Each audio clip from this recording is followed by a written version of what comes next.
Good day and welcome to Alena Media TV. We are broadcasting from Toronto, Canada. I am Elsa Abraham, and in this episode we are bringing you African news. Here is your headlines. Biden discusses crisis in Ethiopia's Tigray region with Kenyan leader from the White House. And in our next story, rights activist flees Ethiopia fearing for his life. In our last story, mass grave holding hundreds of bodies from Ethiopian massacre at ancient town that is home of the Ark of the Covenant. Let's go for a quick break. When we come back, we'll get our news in details. Stay with us.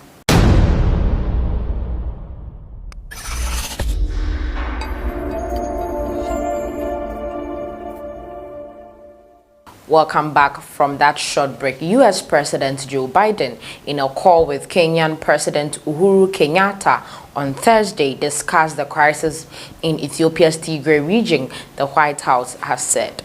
Biden and Kenyatta discussed the deteriorating humanitarian and human rights crisis in Ethiopia's Tigray region and the need to prevent further loss of life and ensure humanitarian access.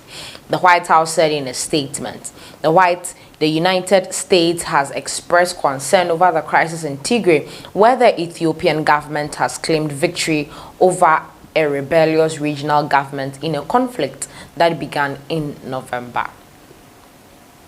In our next story for today, rights activist flees Ethiopia fearing for his life.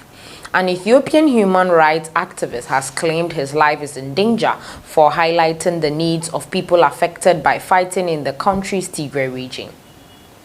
Teshaga Chisgab, who is also the legal team coordinator and executive member of the Zebhidri Civil Society, has since fled Ethiopia fearing for his life. Addressing a press conference in Nairobi, Chigab claimed armed people raided his home in May Gadra in Tigray, destroying his house and property. He said his family was forced to seek refuge at a home of a relative in the area.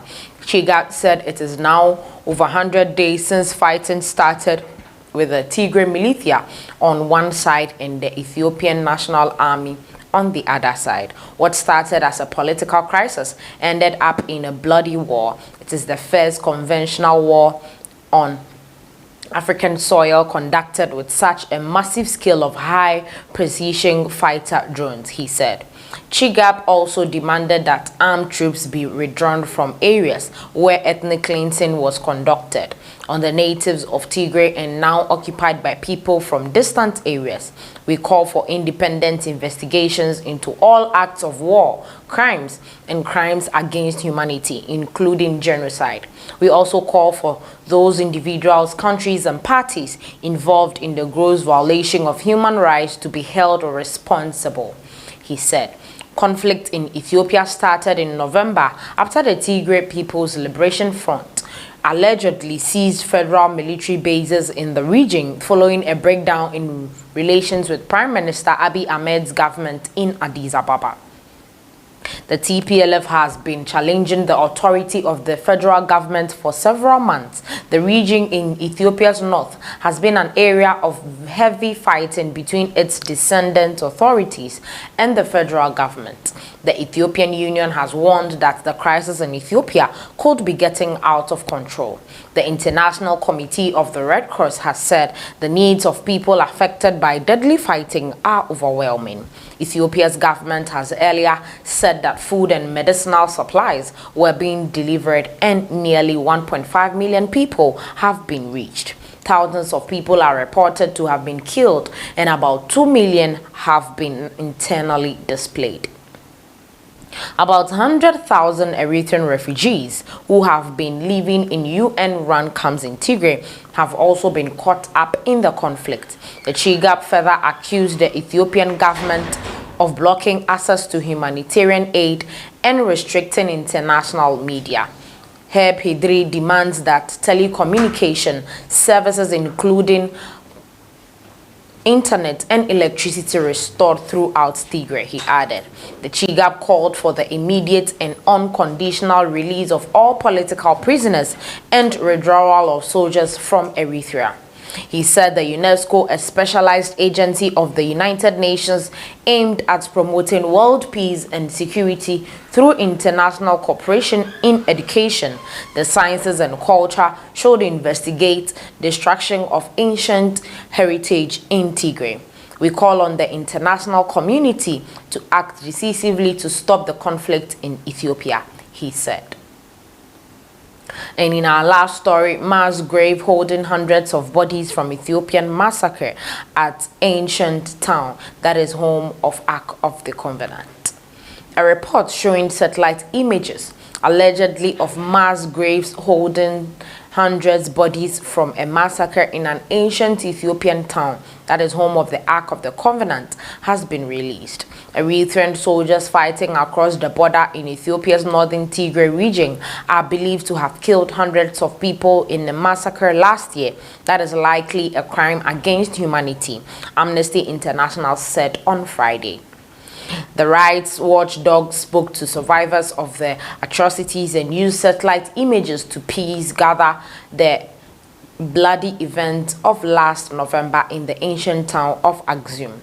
The Amnesty report on what might be the deadliest massacre of Ethiopia's Tigray conflict describes the soldiers gunning down civilians as they fled, lining up men and shooting them in the back, rounding up hundreds if not thousands of men for beatings and refusing to allow those grieving to bury the dead. The evidence is compelling and points to a chilling conclusion that the Ethiopian and Eritrean troops carried out multiple war crimes in their offensive to take control of Axum, said Dipros Muchena of Amnesty International. Above and beyond that, Eritrean troops went on a rampage and systematically killed hundreds of civilians in cold blood, which appears to constitute crimes against humanity. This atrocity ranks among the worst documented so far in this conflict.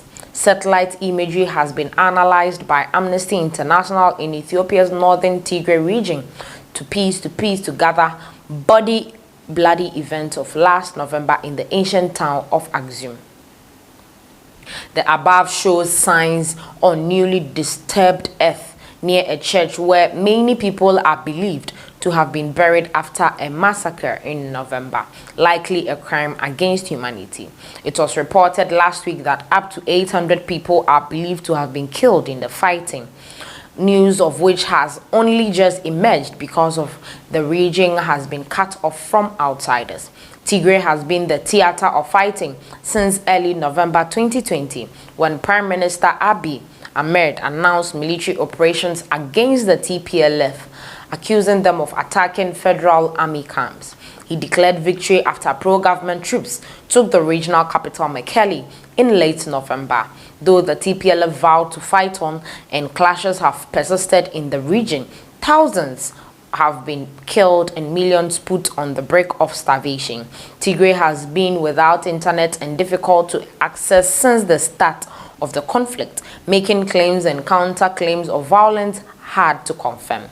The presence of Eritrean troops in Ethiopia is widely documented but has been denied by Addis Ababa and Asmara. Eritrea fought a brutal border war with Ethiopia in 1998 to 2000, back when the TPLF dominated Ethiopia's governing coalition. Amnesty said it had spoken to 41 survivors and witnesses of the violence who said that on November 19, 2020, Ethiopian and Eritrean military forces took control of Axum in a large-scale offensive, killing and displacing civilians with indiscriminate shelling and shooting. In the 9 days that followed, the Eritrean military engaged in widespread looting of civilian property and extrajudicial executions. The Ark of the Covenant is described in the Bible as an en-route wooden casket which houses stone tablets etched with the 10 Commandments. It is said to have been in the Axum Church since the 1960s. Over a period of about 24 hours, Eritrean soldiers deliberately shoot civilians on the streets and carried out systematic house-to-house searches, extrajudicially executing men and boys, the report said. The massacre was carried out in retaliation for an earlier attack by a small number of local military men, joined by local residents armed with sticks and stones. Witnesses said that Eritrean forces were easily identifiable via their vehicles, language, and unique ritual facial scars, while they also openly declared themselves as such. The worst violence unfolded after a small group of pro-TPLF military men attacked the soldiers based on 28th November, and they retaliated, leaving the town strewn with bodies. The Eritrean soldiers came into the city and started killing randomly, said a 22-year-old man who had wanted to bring food to the militia, who he described as young and barely knowing how to fight. Residents told Amnesty International that many victims in Axum carried no weapons and were running away from the soldiers when they were being shot. Tigray has been the theater of fighting since early November, when Prime Minister Abiy Ahmed announced military operations against the TPLF, accusing them of attacking the federal army camps. Red Crosses relate to number of structures significantly damaged in deliberate fires in the Gate. Now, I saw a lot of people dead on the street, even my uncle's family. 6 of his family members were killed. Many people were killed, said a 21-year-old male resident. The next day, the soldiers allegedly shot at those trying to move the bodies while carrying out house-to-house raids. The next day, they did not allow us to pick the dead bodies. The Eritrean soldiers said you cannot bury the dead before our dead soldiers are buried, one woman told Amnesty International.